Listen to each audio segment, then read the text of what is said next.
చీరలు అవి తీసుకుని మనవాడ ముగ్గురు గడు అక్కడ వాసన బాగా చేసుకుని డబ్బులు వాసనకి వెళ్తాం.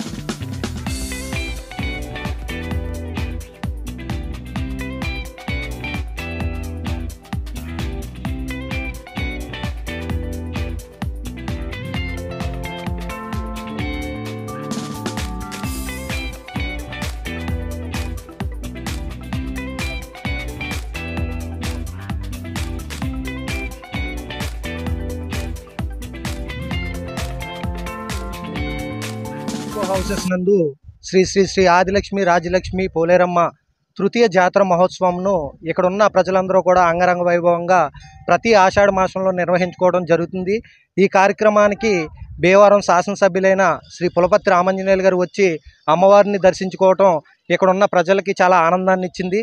ఇక్కడ అనేక మతాలు, అనేక కులాలు, అనేక వర్గాల వారు నివసించినప్పటికీ కూడా హిందుత్వంలో ఇలాంటి జాతరలు అందరూ ఒకటయ్యి అమ్మవారిని జాతరని 3వ సంవత్సరం అంగరంగ వైభవంగా చేయటం మా అందరికీ సంతోషాన్ని ఇస్తుంది. అలాగే అందరూ కూడా ఇక్కడ జాతరకి సహకరించి మాకు అందరూ కూడా ఈ రోజున ఈ కార్యక్రమం ఇంత ఘనంగా చేసుకోవడానికి సహకరించిన ప్రజలకు కూడా మేము ధన్యవాదాలు తెలియజేసుకుంటున్నాం. అలాగే ఈ టిట్కో హౌసెస్లో ప్రజలు ప్రతి సంవత్సరం కూడా జాతర సందర్భంగా ఎక్కడి నుంచో వచ్చి ఈ జాతరను తిలకించడం మా అందరికీ కూడా ఆనందాన్ని ఇస్తుంది.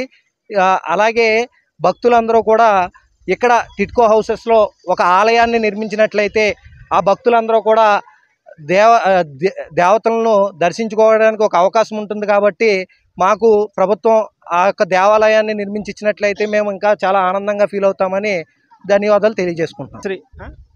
శ్రీ శ్రీ శ్రీ ఆదిలక్ష్మి రాజ్యలక్ష్మి పోలేరు అమ్మవార్ల 3వ వార్షికోత్సవ సందర్భంగా మన యొక్క టిట్కో హౌసెస్లో శ్రీ అమ్మవారిని మన ఎల్వేలుపుగా కొలుచుకుంటూ, అదేవిధంగా మన గునుపూడి గ్రామదేవతైన శ్రీ ఆదిలక్ష్మి అమ్మవారిని మన ఆడబొడుచు కింద భావించి మనం ఈ టిట్కో హౌసెస్కి తీసుకొచ్చామని చీర సారే పెట్టి ఈ యొక్క సాగనంపడం జరుగుతుంది. ఈ యొక్క జాతర కార్యక్రమాన్ని మన గౌరవ శాసనసభ్యులు శ్రీ పులపర్తి రామాంజనేయులు గారు వచ్చి ప్రారంభించడం జరిగింది.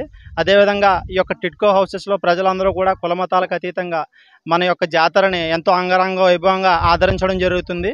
ప్రతి సంవత్సరం కూడా మేము ఇదే విధంగా చేసి జనాలకి ఈ యొక్క అమ్మవారి కృపా కటాక్షాలు ఉండేలాగా చూస్తామని చెప్పేసి ఈ యొక్క కమిటీ వారి తరపున చెప్తూ సెలవు తీసుకోవడం జరుగుతుంది.